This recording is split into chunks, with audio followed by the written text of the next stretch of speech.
Battle to Blood review for the PlayStation VR. Let's begin!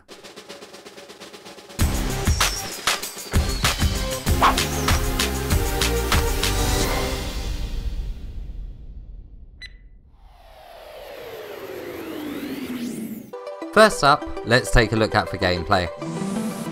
Battle to Blood has you collecting points in a tournament to become the champion. You complete some stages and then one of two contestants with the least amount of points is voted for and then eliminated from the game. You are a captain of an airship and can command crew members to take control of different parts of the ship, such as shields or engines. This will give them a boost and you an advantage in certain scenarios, such as defending against enemy attacks or even disabling certain attacks. It's very quick and easy to command your crew, as it only requires a couple of button presses, which is great when you're in the middle of a battle. You can also redirect power to separate parts of your ship, such as giving your ship a speed boost or enabling advanced weapons. Doing this can be a little time consuming, as you must place batteries into different slots. It's easy to do, but it does take a few precious seconds. A pistol is also found on your control station that can be used to shoot smaller enemies. It's a great way to make the action feel more personal, but I found myself not having to use it as much as I would have liked. There isn't a whole lot of enemy variety in the game. Some do require you to shoot missiles that are heading your way,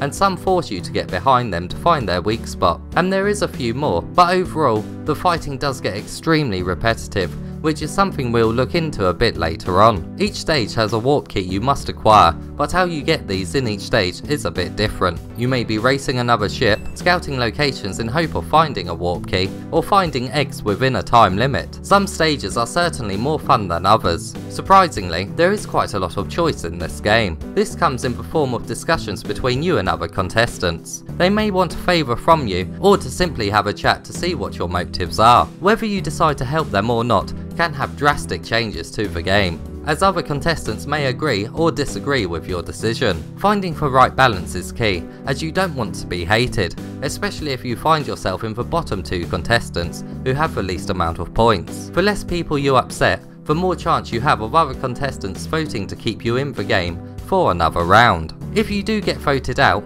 the game simply ends and you have to do it all over again. It is a bit anticlimactic, as the announcer of the tournament basically just says goodbye. The main hub area contains models of your allies' ships, cards of what areas/levels you have participated in, and other objects that are rewarded for doing certain actions. It's a great little hub that gives a sense of progression. Sadly, there is no proper online multiplayer where real players become the contestants, but there is an online component. Up to 50 viewers who watch a live stream of the game can download an app to their phone or desktop computer and affect parts of the game. They can do things such as spawn in more ammo or give the player extra points, or if they're feeling evil, they can also spawn in tough enemies for the player to beat. It's a decent little addition, but I don't see it getting too much attention for a long time, as the viewers don't have a whole lot to take part in during the actual matches.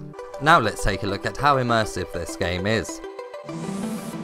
The depth is very good on your ship's control panel, buttons pop out and it is a great size. You really do feel like a captain of your ship, thanks to you being raised higher than your crew members. Backgrounds can be a little blurry, but it is expected as the areas you fly around in are quite large. The environments are a little bland and a bit forgettable. The colour schemes used in different locations are different from one another, which does give a slight mood change, but the actual environments and layouts are pretty basic. When killing enemies, the explosions look great, especially as wreckage flies from them. When your ship loses a lot of health, damage is seen all around it, such as flames and electrical malfunctions. The voiceovers do sound great and really suit their cartoony characters. They are mainly heard from the tournament's announcer and your crew members. Now, prepare for your final jump.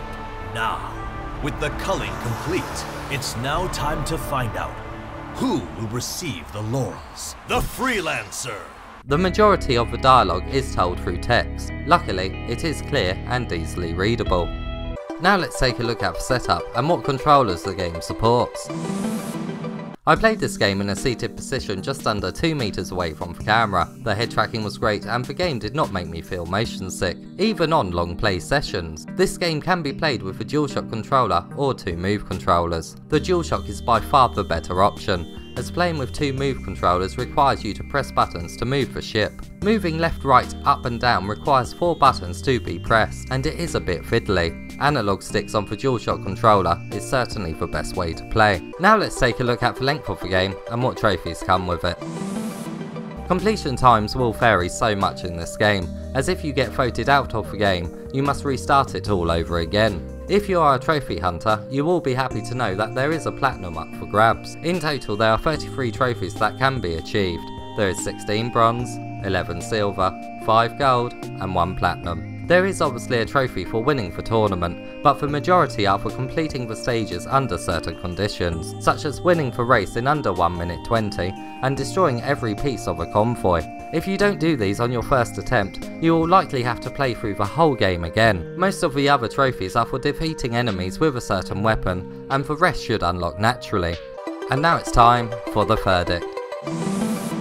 There is some good ideas in this game, and it does have very solid gameplay. The game's choice system works great alongside the action, and it does force you to think tactically. The problem is the game gets incredibly repetitive, even on your first playthrough. When you first start, you must learn all about the ship's mechanics, which makes it somewhat enjoyable, but once you have mastered them, the grind for points is quite boring, especially on the stages that have you scouting out locations. These levels do keep appearing time and time again. Sure, these stages are in different locations, but what you find is normally the same. On my second playthrough, the grind was quite frankly unbearable. Some sort of upgrade system similar to the persistences, where you kept meaningful upgrades, would have made the grind a bit more bearable.